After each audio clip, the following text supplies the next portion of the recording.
In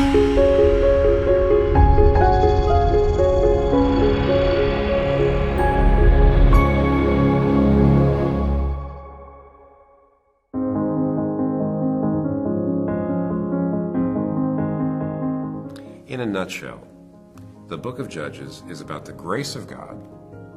It's about God offering His grace to people who do not deserve it, do not seek it, and they don't appreciate it once they get it. And it's also about our need for a Savior.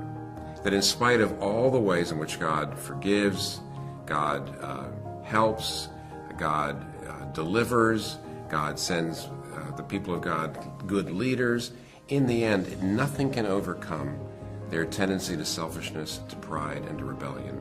And in the end, of course, the last line of Judges is, there was no king in Israel. Everyone did what was right in his own eyes. We need a Savior. And so Judges shows us our sin, shows us our need for a Savior, and shows us that salvation has got to be by grace. If you really want to understand the essence of the transforming grace of the gospel and how it brings about the fruit of the Spirit in your life, you couldn't do better than the fairly compact but rich book of Galatians. I preached through it twice at our church, and in both times it has sorted out our understanding of church. It has reoriented the community to God's eternal plans to unite all things unto Christ. And it took me a long time to realize that Ephesians 6 at the end is not an add-on, it's actually the climax of the letter. That the triumph of Christ on the cross is displayed in the gathering of the church, like a trophy cabinet, witnessing in the heavenly realms to the victory of Christ.